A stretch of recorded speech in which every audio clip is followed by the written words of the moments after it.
ፊት ለፊት አውጥተን ጋቢ እነሱን አልብሰን አመራር የሚለብሰውን ጃኬት ለነሱ አልብሰን ፊት ለፊት ብናረጋቸው አመራር ኋላቸው ምን ችግር አለው? ሰላም አለይኩም ወራህመቱላሂ ተዓላ ወበረካቱሁ። መላው የስልጤ ዞን እንኳን ደስ አላችሁ። ሀበይ በወሪት አጀጀሙ ሀበይ በቅጦ ማጀጀና ስልጤ ራስን በራስ የማስተዳደር ከጀመረ 25ኛ ዓመቱን ያው እንግዲህ መጋቢት 23 ቀን ይከበራል።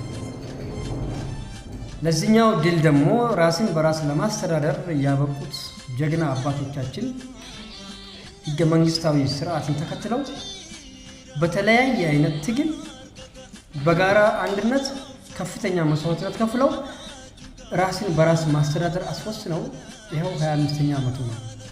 ይህ በዓል ደግሞ መጋቢት 23 ቀን ይከበራል። እንኳን አደረሳችሁ፣ እንኳን አብሮ አደረሰን። አልহামዱሊላህ። ይህንን ደግሞ ትልቅ ገድል የሰሩት አባቶቻችን ግማሻቸው በህይወት የሉም፣ አላህ የጀነት ያድርጋቸው። ግማሻቸው ደግሞ በህይወት አሉ። እንዲሁም ደግሞ ግማሻቸው የተለያየ በህመም ላይ አሉ። ግማሻቸውም ደግሞ የሰውነት መጉደል የገጠማቸው አሉ፣ በህይወት ያሉ ማለት ነው። አልহামዱሊላህ እንኳን ለዚህ ቀን አበቃችሁ። በድጋሚ ሀበይ አጀጀሙ በእናንተ ልፋት በእናንተ ብርታት አልহামዱሊላህ የውስጥም የውጭም ትግል ተጠናክረው በመግባባት ትግሉን ድል አድርጋችሁ ለዚህ ስላበቃን አልহামዱሊላህ እንኳን ደስ አላችሁ። ምስጋናው ለእናንተ ነው። ዛሬ እኛ እናንተ ባመጣችሁት ነገር ነው ራስን በራስ ማስተዳደር ስልጤ ዞን ብለን ከየትኛውም ዞን ከየትኛውም ማህበረሰብ ጋር እኩል መብት የመጠየቅ መብት የማስከበር ኤቭሪቲንግ እየሰራን ያለ ነው። ይሄ ትልቅ ገድል ነው። እናንተ ዛኔ ይሄን ባሰሩ ኖሮ አልহামዱሊላህ በዚህ ልክ አይደለም ወይ በሆነበት ብሄር ውስጥ ነበር የምንኖረው። ስለዚህ ትልቁ ምስጋና ለእናንተ ነው የሚገባው። ማሳሰብ የሚፈልገው ነገር በተደጋጋሚ አብዛኛውን ጊዜ መጋቢት 23 ቀን የኡራጋ አያም ተብሎ የድል ቀን ተብሎ የስልጤ ብሔረሰብ ሲከበር በህይወት ያሉ ታጋዮች አሉ። በእያንዳንዱ ወረዳ በእያንዳንዱ ከተማ እነዚህን ታጋዮች አትሊስት ሁሉን ባይቻሉ እንኳን የዞኑ ፌስቲቫል በሚከበርበት ሰዓት ይሄ የበዓሉ በሚከበርበት ጊዜ ቢያንስ ግንባር ቀደም የተውጣጡ ከየወረዳና ከተማ አስተዳድሩ ማክሲመም 5 ወይም 10 ተመልምሎ ልብስ አልብሳችሁ እነሱን ፊት ለፊት አምጥታችሁ ካሜራ ስንነሳ ነው የሚያምርብን እንጂ ራሳችን ካሜራ ራሳችን አምሮብን ራሳችን የስልጤ ልብስ ለብሰን እኛ አይደለም እኮ እንኳን አደረሳችሁ ልንል ያፍራል፣ ሼም ነው። ስለዚህ እያንዳንዱ ወረዳና ከተማ አስተዳደር ያሉ ታጋዮችን ፊት ለፊት ማምጣት አለበት፣ ሁሉ ባይቻልም። ስለዚህ ምንድነው ማድረግ ያለብን የምንለው ነገር አንዳንዴ ማሰብ ያስፈልጋል። ጥሩ አይደለም ይሄ ነገር። ሁሌ ለምንድነው የምንነግራችሁ? እያንዳንዱ ወረዳ አሁን እያየን ያለ ነው አመራሩ ነው ሙሉ ልብስ ለብሶ ምናምን አምሮበት እንኳን አደረሳችሁ የሚባባለው።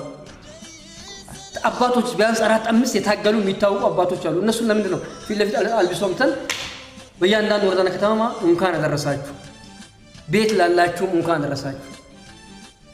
ሁሉን መሰብሰብ ባጀት ላይኖረን ይችላል። ይሄ ነገር መታረም መቻል አለበት። ሊታረም በቃ መቅረፍ አልቻላችሁም ይሄን ነገር። እኛ አመራር እንዴ እነሱ ባደረጉ እና ያንዳንዱ ወረዳና ከተማ አስተዳደር ያለው ክፍተት ይሄ ነው፣ መታረም መቻል አለበት ያን ያለ ነው ማለት ነው። ቢያንስ እንዴ በአንድ ወረዳ 10 በአንድ ከተማ አስተዳደር እንደዛው ባጀቱ አሁን ያመራር ተሰልፎ የስልጤ ልብስ ለብሶ እንኳን አደረሰ ማንን ነው የምንለው? ይሄ እኮ ተገቢ አይደለም። እነሱ ለፍቶ ቤት ቆዝሞ ቁጭ ብለው እኛ እዚህ ጋር ይሄ ሚዲያውም ሰው ይውል ያመራሩ ትንሽ እንኳን ሼም የሚባል ነገር አለ።